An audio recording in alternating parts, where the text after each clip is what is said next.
다들 데이 하와! 어서 오십시오. 자, 지금 중국의 시진핑이 장유샤와 류전리를 숙청을 시킨 후에 지금 계속 이런저런 이슈들이 계속 나오고 있어요. 그 와중에 요 며칠 사이에 또 한 개 터진 게 있습니다.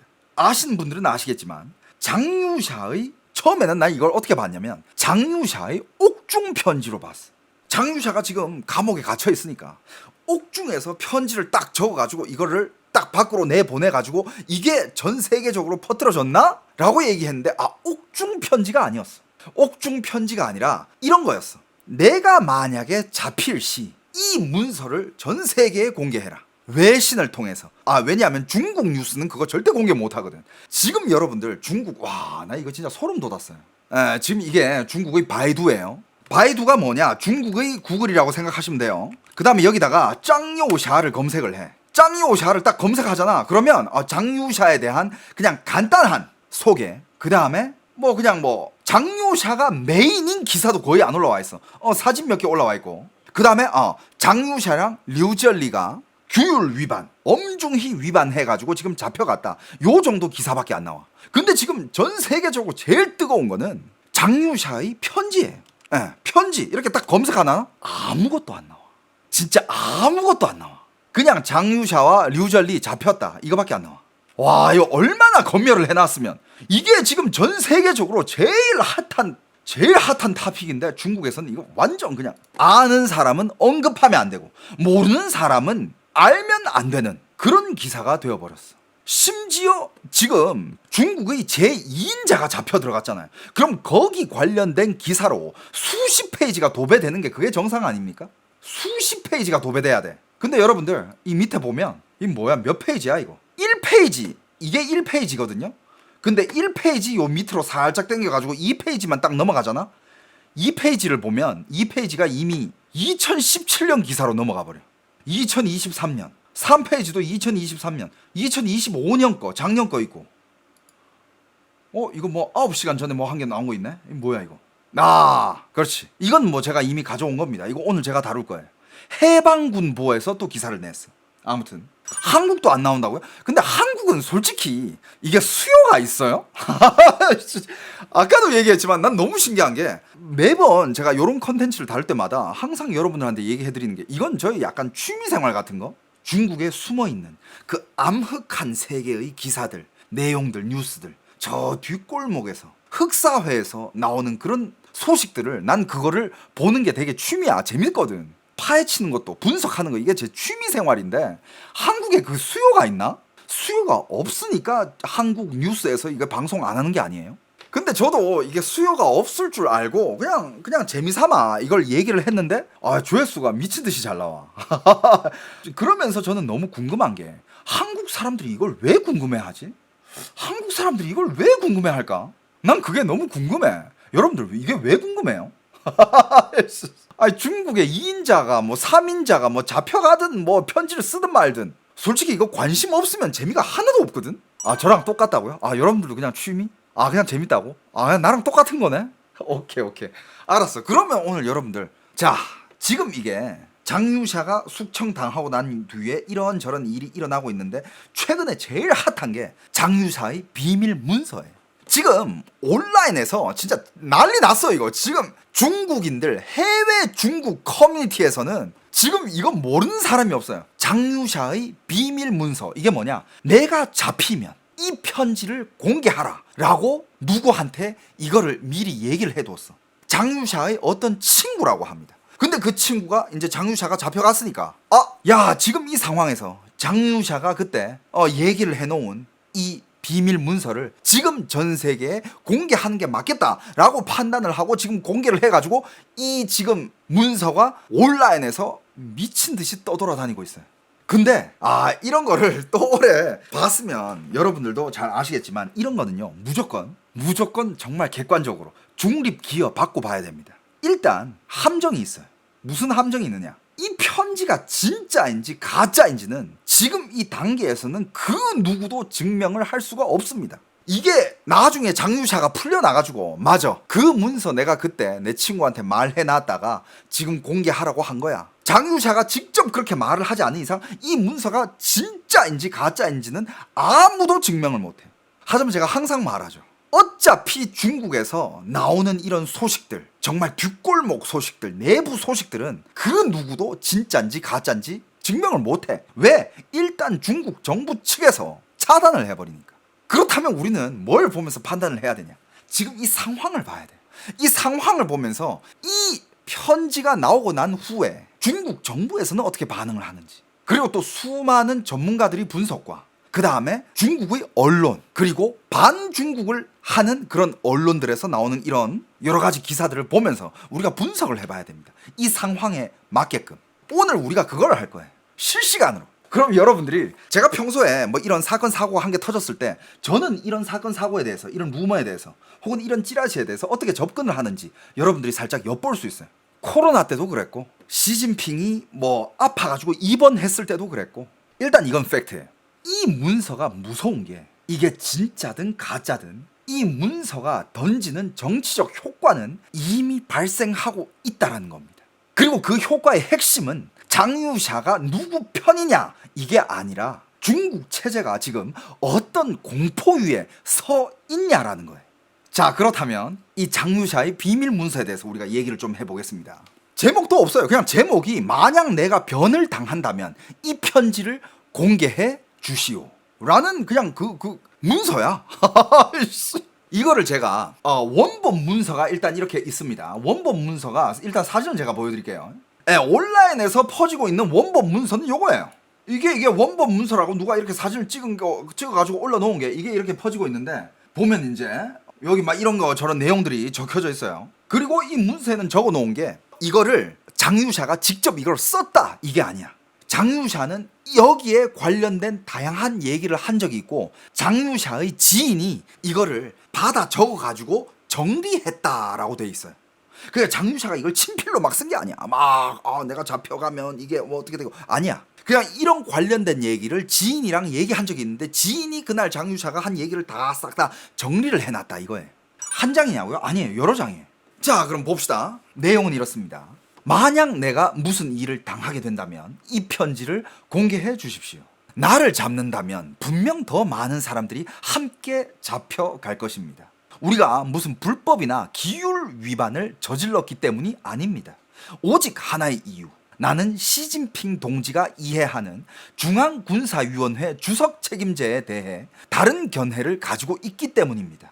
물론 대만 무력 통일, 러시아와의 전략적 협력, 고급 장군의 초고속 승진 문제에 대해서도 중대한 의견이 있습니다.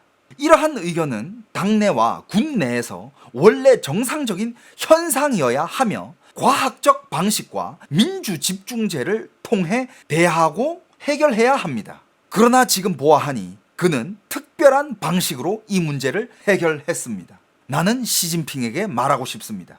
이 편지를 쓰는 지금 나는 당시 짜오지양이 했던 그 말을 떠올렸습니다. 우리는 늙었다. 이제 상관없다. 나는 군사 쿠데타를 일으킬 조건을 갖춘 사람입니다. 그러나 나는 절대 그렇게 하지 않습니다. 이런 식으로 문장이 시작이 돼요.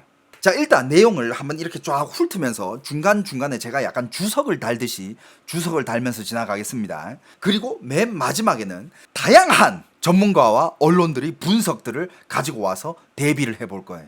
자, 이게 대박이야. 나는 군사 쿠데타를 일으킬 조건을 갖춘 사람입니다. 그러나 나는 절대 그렇게 하지 않습니다. 장유샤 정도면 그 정도 할 수 있죠. 만약에 시진핑한테 지금 잡혀간 게 아니라 작년 혹은 재작년으로 시간을 돌렸을 때, 혹은 더 미리 돌렸을 때도, 왜냐하면 장유샤가 시진핑 군권을 잡는 데 있어서 장유샤가 1등 공신이었어요. 그때만 해도 장유샤가 시진핑을 치고 싶었으면 마음대로 칠 수 있는 그런 지위에 있는 사람이었어. 그런 실력도 가지고 있는 사람이었고, 하지만 그때 장유샤는 시진핑을 밀어줬죠. 그래서 시진핑이 모든 거를 다 거머쥘 수 있게끔 만들어준 게 어떻게 보면 장유샤라고 할 수 있습니다.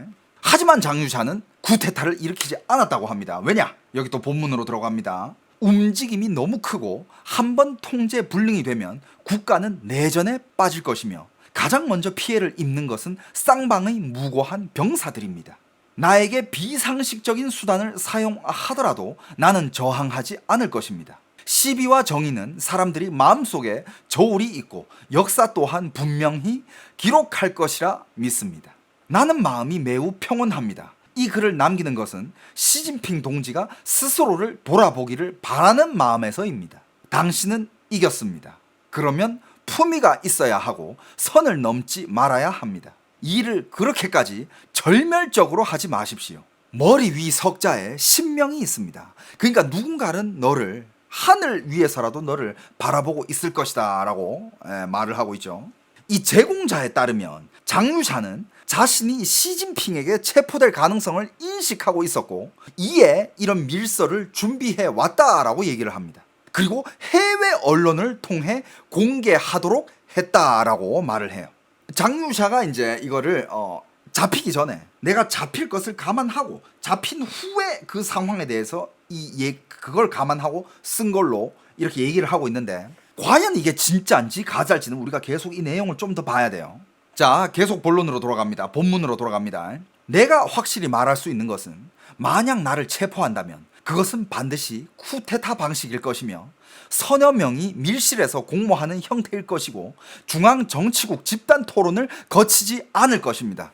여러분들 이거 제가 며칠 전에 이거 다 다룬 내용 안에 다 있어. 그러니까 왜 장유샤랑 류절리가 이렇게 일방적으로 잡혀갔나? 시진핑이 그냥 군사위원회 뭐 이런 거 이딴 거 없이 그냥 잡아 쳐넣어 해가지고 잡아간 거야. 그 어느 토론도 없었고 뭐 절차 자체가 없었다고 제가 얘기했잖아요. 똑같은 상황이에요. 제가 요 며칠 동안 다루었던 제 영상들을 보신 분들은 이거를 이해하는 게 굉장히 빠를 겁니다. 그러나 실행과 발표는 중앙의 명리로 이루어질 것입니다. 시진핑 임의대로 마음대로 한 거지만 발표는 기율 위반, 불법, 그러면서 중앙의 명의로 시진핑이 했다, 내가 했다 이게 아니야. 중앙군사위원회가 기율을 위반했기 때문에 결정을 했다, 이런 식으로 발표할 거다. 이 글에는 그거를 다 예측을 하고 있었다라는 거예요. 여기서 또 이런 질문이 나옵니다. 누가 불법이고 누가 기율 위반입니까? 라면서 자, 여기서 또 이어갈게요. 1989년 불법 기율 위반을 한 것은 덩샤오핑이지 짜오지양이 아니었습니다. 다만 덩샤오핑은 1992년에 와서 그래도 개혁 개방을 고수했습니다. 만약 내가 잡힌다면 아주 큰 가능성으로 시진핑은 중국을 북한처럼 만들 것입니다. 그는 오로지 대만 무력 통일에만 몰두할 것이고 수시로 군대를 동원해 계엄을 실시할 것입니다. 나는 이런 생각을 해본 적이 있습니다. 나를 잡은 뒤 도대체 어떤 죄명을 씌울까? 첫 번째, 틀림없이 중앙군사위원회 주석 책임제에 반대했다라고 할 것입니다. 하지만 여러분 생각해 보십시오. 만약 군사위 주석이 이 수십 년간의 군내 부패에 정말 책임을 진다면 내가 반대하겠습니까? 내가 반대하는 것은 주석 책임제를 가부장제처럼 바꾸는 것입니다. 모든 일을 너무 세세하게 관리하고 모든 사안에서 자신이 천재, 전문가이며 영명한 통수권자라고 믿는 것. 마오쩌둥조차도 군대를 이렇게까지 통제하지는 않았습니다. 지금 얘기하고자 하는 것은 마오쩌둥 때도 그랬고 덩샤오핑 때도 그랬고 다들 독재였다. 하지만 마오쩌둥은 무식하게 독재를 한 거고 그러니까 사람들이 많이 죽었고 무고한 중국의 인민들이 많이 죽었고요. 덩샤오핑도 독재였어. 똑같은 독재였지만 덩샤오핑은 개혁 개방을 했어요. 개혁 개방을 해가지고 중국 경제를 많이 띄웠지만 하지만 1989년도에 천안문 사태 때는 덩샤오핑도 군권을 가지고 있었기 때문에 그 무고한 수많은 천안문 앞에서 시위하는 사람들을 탱크로 깔아뭉개고 학살을 할 수 있었던 거예요. 그러니까 이런 거는 마오쩌둥이랑 덩샤오핑도 다 잘못한 거야. 역사에 남게 될 죄인들이고 자기들이 지었던 죄가 있어. 이거는 1000년이 지나든 만년이 지나든 씻을 수 없는 죄명들인데 지금 시진핑 네가 걔네보다 더하다 라고 얘기하는 거예요. 이게 만약에 진짜 장유샤가 쓴 편지라면 이건 그냥 각 잡고 지금 그냥 시진핑 멱살 잡고 흔드는 거야 지금. 와, 대놓고 얘기했잖아. 마오쩌둥조차 군대를 이렇게까지 통제는 하지 않았습니다. 인민의 군대를 당의 군대로 만드는 것 그 자체는 문제 아닐 수 있습니다. 하지만 자기 개인의 사병으로 만드는 것은 대단히 위험한 일입니다. 이게 다 본문이에요. 빠른 승진을 한 군인들 은혜를 감사하며 원칙 없는 충성 맹세를 하고 군대가 시주석의 좋은 병사를 노래하게 만드는 것 완전히 문화 대혁명 방식입니다. 그 시절은 정보가 봉쇄돼 선전이 먹혔지만 지금은 정보가 이렇게 발달한 시대입니다. 어떻게 선전해도 진심으로 당신을 위대한 지도자로 숭배하는 사람은 없고 오히려 더 많은 반감을 살 뿐입니다. 와, 대놓고 그냥 그냥 막 팩폭에 팩폭을 아주 막 아픈 상처를 막 칼로 푹푹 막 찌르고 있는. 그러니까 이거야. 그 당시 문화 대혁명 그때는 이 언론, 매체 이런 게 없었으니까 그때 사람들은 귀를 막을 수 있고 눈을 막을 수 있었지. 그때 사람들 말 그대로 바보니까 그때 마오쩌둥이 통제할 수 있었지만 지금도 사람들이 바보 같냐? 야, 지금 인터넷을 봐라. 우리가 맨날 벽으로 채워봤자 우리 중국은 알죠? 중국 인터넷 거기 벽으로 세워져 있는 거. 중국 사람들은 해외 인터넷을 못 봐요. 유튜브, 페이스북, 인스타그램, 구글 이거 다 못해. 우리가 백날 벽을 쌓아봤자 중국인들은 다 VPN 써가지고 해외에서 활동하잖아. 아직도 지금 사람들이 바보인 것 같냐고. 네가 그렇게 봉쇄하고 너를 막 진짜 좋은 지도자처럼 선전을 해봤자 오히려 더 많은 반감을 살 뿐이다. 그거 이제 소용없다. 안 먹힌다. 진짜 이제 그거 안 먹히는 시대야. 자, 그리고 계속 이어가겠습니다. 인터넷에 영상도 떠돌고 있고 모두 보셨을 겁니다. 시진핑 동지가 회장에 나타나면 그 회의 대회장, 인민대회당 회의실 그 큰 몇백 명 들어가는 그 대회당 있잖아. 회장에 나타나면 모두가 기립 박수를 치는데 북한의 김정은과 다를 바가 없습니다. 내가 현장에서 보인 태도도 여러분들이 다 보셨을 겁니다. 내 마음속은 반감과 불안으로 가득했습니다. 이것도 군사위 주석 책임제에 반대한 것입니까? 그 영상 다들 보셨죠? 이거 제 방송에서 다룬 적 많아요. 시진핑이 딱 들어올 때 주위 사람들 다 일어나가지고 시진핑한테 다 박수하면서 시진핑이 앉든 일어나든 뭐 다들 박수해 옆에서. 근데 장유샤만 안 일어나고 표정 썩어 있고 박수 안 하고 그런 영상들 엄청 많았잖아. 거기에 대해서 얘기하는 거야. 근데 그건 나도 그랬어. 아니 자, 그거 완전 북한이잖아. 그건 좀 아니지. 자, 계속 이어갈게요. 해외에서는 나와 시진핑의 내부 투쟁을 온갖 방식으로 부풀려가지고 보도를 합니다. 하긴 여러분들 지난 2-3년 동안 중국 내부 세력 다툼에 대해 가지고 전 세계 언론들은 정말 이거를 정말 부풀려가지고 부풀리고 또 부풀려가지고 막 이런저런 기사들을 많이 쏟아져 나왔죠. 그러니까 여기서 장유샤가 얘기하고자 하는 거는 자기도 그걸 봤다는 거야. 군 정보 부서는 정리된 정보를 자주 나에게 보여주었는데 저는 그냥 보고 웃어 넘겼습니다.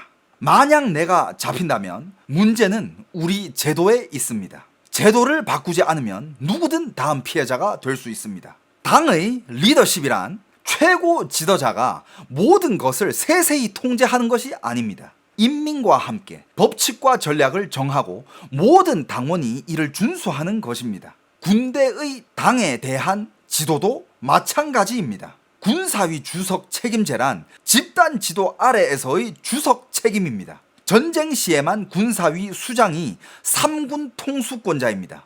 평시에는 전략 수립, 형세 분석, 인사 발탁을 한 사람이 독단해서는 안 됩니다. 이걸 다 함께 상의해가지고 여기저기 다 거쳐가지고 여러 파벌들이 같이 정하는 거예요.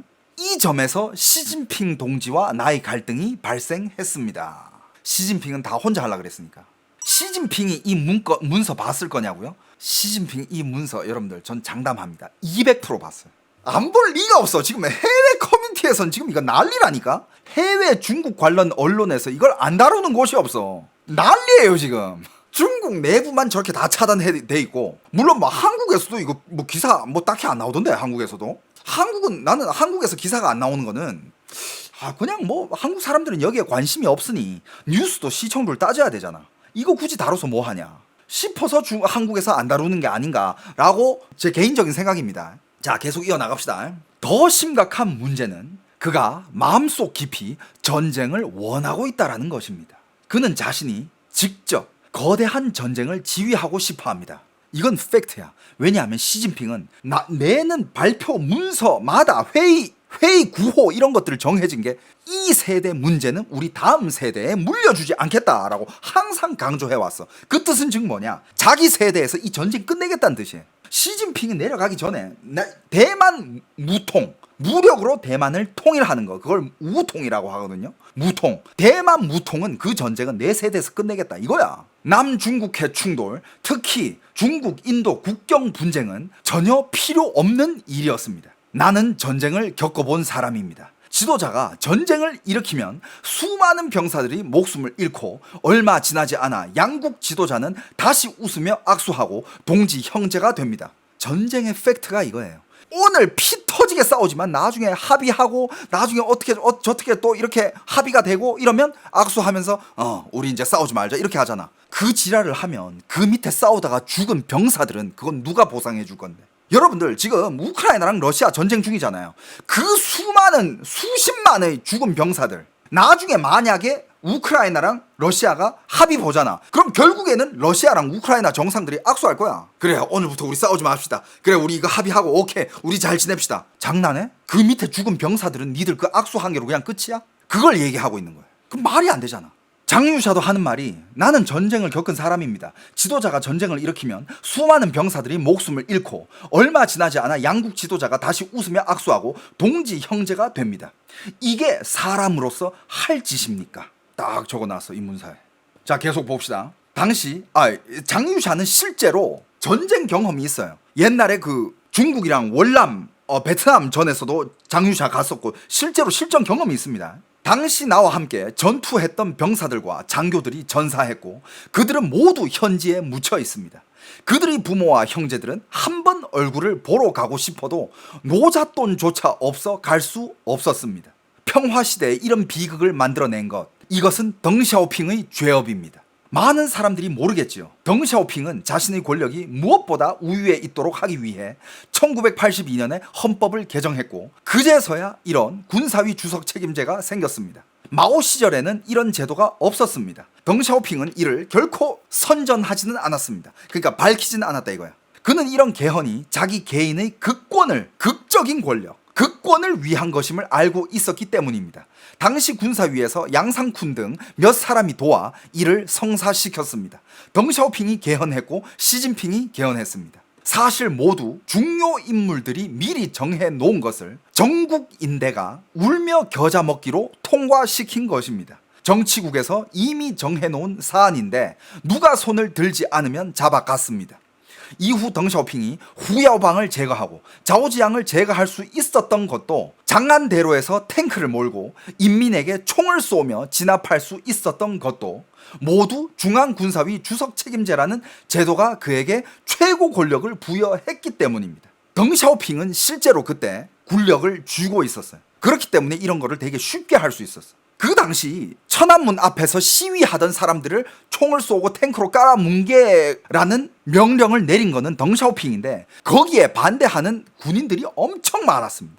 하지만 밀어붙인 거는 덩샤오핑이죠. 그래서 덩샤오핑도 이제 뭐 어떻게 보면 이제 개혁 개방을 한 거는 되게 잘한 거야. 그것 때문에 중국의 경제 기초를 다졌고 중국 경제 발전의 기반이 된 건 사실이지만 덩샤오핑도 실제로 정말 많은 중국의 인민들을 많이 죽인 인물이에요. 아무리 위대한 지도자더라도 한 나라의 국민들을 죽이기까지 하면서 그걸 희생을 발판 삼아 올라왔다, 발전시켰다. 그거는 솔직히 정당화가 될 수가 없어. 물론 그들이 남긴 업적은 찬양받을 수 있겠지만 죄는 죄입니다. 죄는 죄야. 하지만 중국은 그런 공산당 나라이기 때문에 이 공산당 체제는 공고해야 되기 때문에 그 공산당을 만든 마오쩌둥이든 덩샤오핑이든 이런 사람들을 죄 지은 거는 다 덮어주고 이 사람들이 해낸 위대한 업적에만 포커스 해가지고 찬양하면서 계속 이 중국 공산당 체제를 이어가고 있는 거예요. 그러면서 또 이렇게 말합니다. 돌이켜보면 덩샤오핑이 저지른 수많은 죄악이 덩샤오핑 가족 사람들에게 좋았습니까? 당과 국가, 인민에게 좋았습니까? 이게 뭐냐면 결과적으로 따져보면 누구한테도 좋은 게 없었어. 누구한테도 좋았던 게 없었어. 그냥 사리사욕 채운 거지 뭐. 중국 인민들한테 좋은 게 뭐가 있어. 무고한 희생들만 많았다. 그러면서 자 계속 이어갑니다. 나는 시진핑에게 권하고 있습니다. 사실 이것은 그와 그의 가족을 위한 것이기도 합니다. 우리는 같은 마당에서 자란 형제이고 나만이 그에게 진실한 말을 할 수 있는 사람입니다. 여기서 이게 같은 마당이란 얘기가 뭐냐면 여러분들 제가 몇 번 얘기했지만 시진핑의 아버지와 장유샤의 아버지는 혁명 동기예요. 옛날에 같이 손을 잡고 같이 혁명을 했던 거의 아버지 때부터 친구야. 그렇기 때문에 얘네들은 거의 다 베이징의 이 사합원, 옛날 베이징의 주거 형태거든요. 베이징 안에 있는 그런 큰 마당, 스허院, 따院 이런 데서 자랐던 애들이야. 같은 환경에서 자랐어. 장유샤는 말 그대로 자기 부친의 통치하에 군대 뭐 이런 이야기를 들으면서 그런 또 군사계 집안에서 자랐을 거고, 시진핑은 또 자기 아버지 또 정치계 이야기를 들으면서 그런 마당에서 자랐을 거고, 자란 환경이 비슷해. 그렇기 때문에 이 얘기는 우리는 같은 마당에서 자란 사람들이다. 우리는 같은 마당에서 자란 형제다. 그렇기 때문에 나만이 그에게 진실한 말을 할 수 있는 사람입니다. 그러니까 장유샤 정도는 내가 걔한테 그래도 좀 듣기 싫은 말도 진실된 말도 내가 할 수 있는 급은 된다, 이런 얘기예요. 충분히 되지. 안 될 리가 뭐가 있어. 자, 그러면서 이어갑니다. 대만을 치고 미국, 일본과 연이어 전쟁을 벌이는 것은 당시 덩샤오핑이 베트남을 치고 학생들을 진압했던 것처럼 그렇게 간단하지 않습니다. 그의 가족과 우리 국가에는 끝없는 재앙이 닥칠 것입니다. 그의 가족은 시진핑 가족 얘기하는 거예요. 솔직히 만약에 진짜 그런 전쟁을 일으켜가지고 그게 잘못되잖아요. 시진핑 일가들은 안전할 수가 없어. 그거는 다음으로 권력을 잡을 사람이, 혹은 다음에 권력을 잡은 사람이, 잡아야 할 사람이 누구든 간에 이거를 실패를 했고 얼마나 명분이 좋아. 나라를 혼란에 빠뜨렸다, 전쟁을 일으켜서. 그러면서 숙청을 시키면서 온 집안을 다 족칠 수 있어요. 그러니까 시진핑한테도 엄청 큰 리스크야. 그러니까 그의 가족과 우리 국가에는 끝없는 재앙이 닥치실 겁니다 라고 얘기를 했고, 수십만의 군인이 희생될 것이고 나는 그 결과를 상상조차 할 수 없습니다. 이런 정쟁을 일으킨 뒤 병변이 일어나거나 당 국가가, 병변은 쿠데타를 얘기하는 거예요. 당 국가가 인민에게 전복되면 이 전쟁을 일으킨 지도자들은 피로써 청산하지 않겠습니까? 생각만 해도 무섭습니다. 그러니까 만약에 진짜 이 병변을 일으켰을 때, 전쟁을 일으켰어. 근데 그 결과가 안 좋았어. 일본, 미국이 계속 견제하면서, 그럼 중국이 전쟁을 일으킨 나라가 되는 거잖아. 전범국이 되는 거야. 얼마나 조직이 좋아. 명분이 바로 서. 그러면 이런저런 규제부터 시작해가지고 중국은 더 지금보다, 안 그래도 지금 중국 내부 경제 상황 안 좋은데, 중국의 민생 지금 박살나고 있는데, 취업률, 부동산 값 안 떨어지는 게 없어. 지금 전 세계가 인플레이션인데 중국은 디플레이션이에요. 안 그래도 지금 상황 안 좋은데 전쟁 일으켰다가 더 안 좋아지면 이거 민심 가만히 있겠냐고. 말 그대로 병변이라든지 쿠데타가 일어났을 때, 그때는 진짜 예전에 중국을 관리해오던 원로급들부터 시작해가지고 이 명령을 내릴 수 있는 위치에 앉아있던 군인이건 정치인이건 다 정말 피로써 청산해야 되지 않겠어? 가만 놔둘 것 같습니까? 절대 가만 안 놔둬요. 옛날도 그랬어. 다 없앴어. 없앴다라는 건 그건 진짜 말 그대로 그냥 진짜 죽이거나 어땠거나 했겠지. 그러니까 장유샤 입장에서는 그걸 생각하면 그건 진짜 말 그대로 생지옥이잖아. 생각만 해도 무섭습니다 라고 적어놨어. 그러면서 군대는 국가와 인민을 지키기 위한 것입니다. 진짜 군대는요 어느 나라든 국가와 인민을 지키기 위한 것이야. 난 이게 맞다고 봐요. 근데 중국 군대는, 중국의 군대와 공권력은 중국에 일 났을 때 뭐 하고 있어? 시민들 때려 눕히느라 바빠. 영상 다 보여드렸죠? 그 영상 지금 비공개 처리가 돼가지고 회원 가입하시면 다 볼 수 있어요. 그 영상 워낙 폭력적이기 때문에 제가 그거 올린 거 웬만하면 다 보셨지. 그 회원 영상에 아직도 올려놔 있습니다. 중국에서 시위를 하잖아. 한국은 시위를 하면 경찰들이 나와가지고 안전 보장을 해줘요. 도로 이거 깨끗하게 해주고 시위할 수 있게끔 길을 비키게끔 해주고 교통 정리해주고. 얼마나 위대한 나라입니까 여러분들. 이게 대한민국이야. 진짜 여러분들 대한민국에 태어난 것만으로도 천운이에요. 중국에서 중국 국민들이 시위하잖아요. 벼르고 있어 애들. 야 진짜 경찰과 군인들이 오랜만에 몸 좀 풀어볼까 이러면서 명령 떨어지기를 기다리고 있어요. 그러면서 명령 떨어지잖아.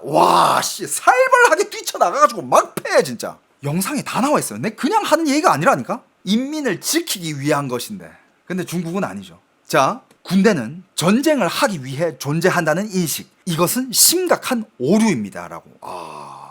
그치. 군대는 국가와 인민을 지키기 위한 것이지 군대는 전쟁을 하기 위해 존재한다는 인식, 이것은 심각한 오류입니다. 맞는 말이죠, 그죠? 내가 아직 군사위에 있기에 그를 말릴 수 있었고, 혹은 그가 큰 실수를 저지르지 못하도록 제약할 수 있었습니다. 만약 내가 잡히면 류전리를 비롯한 다른 많은 동지들도 함께 잡힐 것입니다. 군 내의 장군들은 모두 그가 직접 선발한 인물들이고 국가는 국군주의 국가가 되거나 수시로 계엄 상태가 될 것이며 북한처럼 변할 것입니다. 그 문제는 문화 대혁명 때보다 더 심각할 것입니다. 이게 편지가 내용들이 정말 진짜 지금 일어나고 있는 중국 모든 문제에 대해서 다 언급이 됐어요. 지금 이게 편지가 그 다음이 있는데 계속 가겠습니다. 이제 나와 시진핑의 갈등에 대해 말하겠습니다. 이 갈등은 삼중전회 이전부터 이미 있었습니다. 그는 규정을 무시한 채 대규모 인사를 강행했고 장병들 사이에 막대한 불만을 불러일으켰습니다. 더 심각한 것은 이들이 권력과 최고 지도자의 신임을 이용해 군 내에서 파벌을 만들고 나를 조사하기 위한 증거를 수집하기 시작했다는 점입니다. 나는 삼중전회에서 시진핑과 충돌했습니다. 첫째는 인사 문제, 둘째는 군대를 동원해 전국을 전시 준비 상태로 만들고 러시아가 우크라이나와 전쟁 중인 이 시간 창구를 이용해 대만을 점령하자는 계획이었습니다. 만약에 이 문서가 진짜라면 시진핑은 러시아가 우크라를 치고 있는 둘이가 전쟁하는 이 틈을 타서 중국도 대만을 통일하려고 했다라는 계획이 있었다라는 거죠. 만약에 이 문서가 진짜라면. 자, 계속 봅니다. 나와 류전화는 반대했습니다. 장성민은 말을 하지 않았습니다. 나는 군사위는 민주집중제를 말해야 한다고 했고 그는 내가 군사위 주석 책임제를 위반했다고 말했습니다. 결과적으로 그는 격분해 병이 났고 병원으로 실려갔고 삼중전회는 거의 열리지 못할 뻔했습니다. 이 내막은 아주 소수만 알고 있습니다.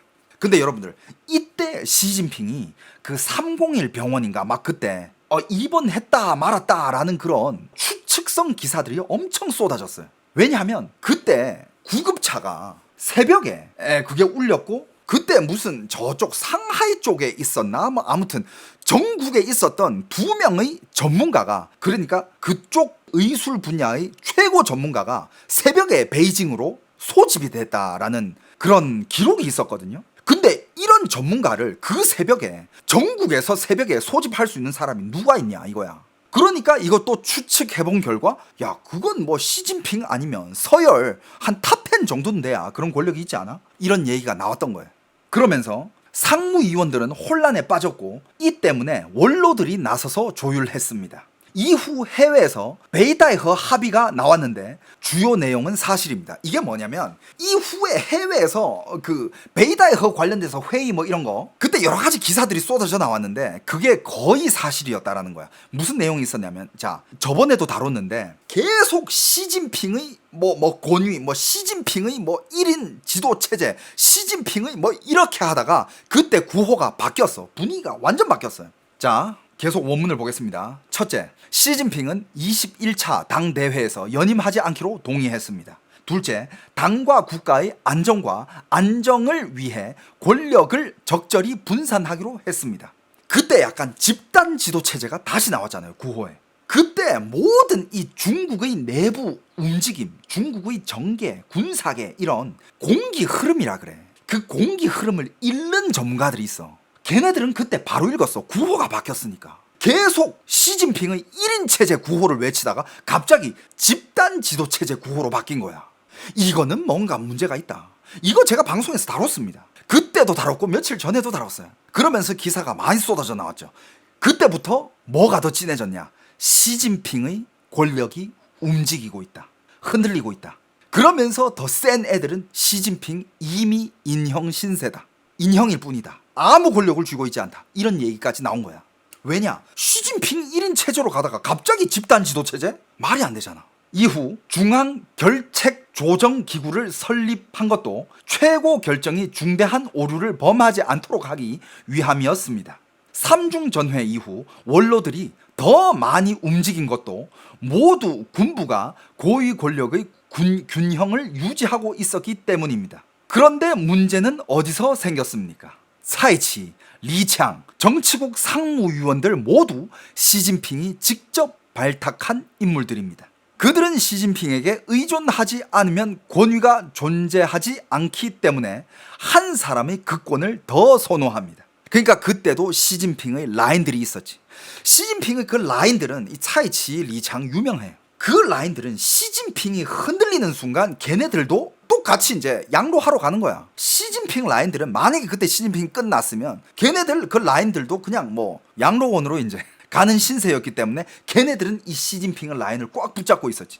왜 걔네들은 이 한 사람의 극권을 더 선호하느냐? 문제가 생기면 위의 큰 형님이 이 책임을 지면 되고 국가와 인민이 어떤 재앙을 겪든 그들과는 무관합니다. 그러니까 그들은 밑에서, 그러니까 중국은 옛날부터 이런 얘기가 있었어. 제일 높은 권력자들 별로야. 제일 밑에 있는 애들 그건 또 당연히 별로지. 중간쯤에 있으면서 저쪽 지방에서 어느 정도 권력을 쥐고 있는데 눈에 안 띄는 그런 자리를 중국 공산당들은 제일 좋아했어요. 왜냐? 위에는 누군가가 있고 그 사람들이 나중에 최종 책임자들이고 뭔 일이 터지면 나는 그 1인자를 잘 모시면서 밑에서 적당하게 해먹으면서 내 돈 챙기고 그게 최고인 거야. 중국 공산당은 그런 위치를 되게 좋아해. 줄타기 하면서 최고 권위자, 권력 이런 거 필요 없어. 나는 누구를 주우즈, 중국에서는 주우즈를 모신다 하거든. 내 주인님 모시면서 난 2인자, 3인자 모시면서 내 밑에서 적당히 해먹이면서 위에다가 조공 바치면서, 하지만 일 터진다? 위에 애가 책임지고 나는 빠져나갈 수 있으면 빠져나가는 거고, 이런 식. 그래서 2선, 3선에 있는 애들이 제일 꿀 빠는 애들이에요. 이런 바퀴벌레 같은 체제. 졸라 재밌어요. 자, 이어가 봅니다. 그리고 나는 또 당 중앙의 지시를 따르지 않을 수 없었고 각종 활동 중 어떤 것은 완곡하게 거절했고 어떤 것은 어쩔 수 없이 협조해야 했습니다. 나는 이미 이런 구도를 바꿀 힘이 없었고 원로들 또한 더 무력했습니다.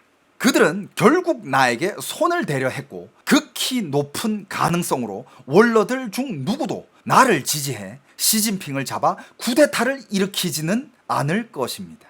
그러니까 장유샤도 이제 어느 순간에는 자기도 이제 이렇게 될 거라는 거를, 숙청될 거라는 거를 예상하고 있었다라는 거죠. 그죠? 자, 내용 계속 이어갑니다. 내용이 꽤 길어. 근데 여러분들 지금 내용을 잘 보세요. 잘 보고 어느 정도 이제 여러분들이 이해하고 있는 분들은 중간에서 요거 살짝 짚고 넘어가자면, 이 문서의 진실, 이거 진짜 장유샤가 쓴 거야? 아니면 이건 누군가가 주작으로 해가지고 이거 문서를 띄운 거야? 아니면 반중국 공산당 체제, 예를 들면 대만이라든지 혹은 미국이라든지 거기서 이 문서 띄운 거야? 진실은 뭔지는 이건 끝까지 들어봐서 여러분들이 판단에 맡길게요. 계속 들어봐야 돼. 하지만 중요한 거는 이런 문서가 어디선가 이렇게 툭 튀어나왔고 이게 전 세계 중국인들, 화인 커뮤니티에서 이게 화제가 됐고 중국인들 뿐만 아니라 중국 벽 내부, 벽 외부에서 이걸 다 알고 있다라면 중국 공산당 체제는 이것 때문에 엄청 흔들리고 있다라는 거. 왜 이게 중국 공산당 내부 체제를 흔들릴 수 있냐? 이따가 다 근거가 있습니다. 계속 들어보세요.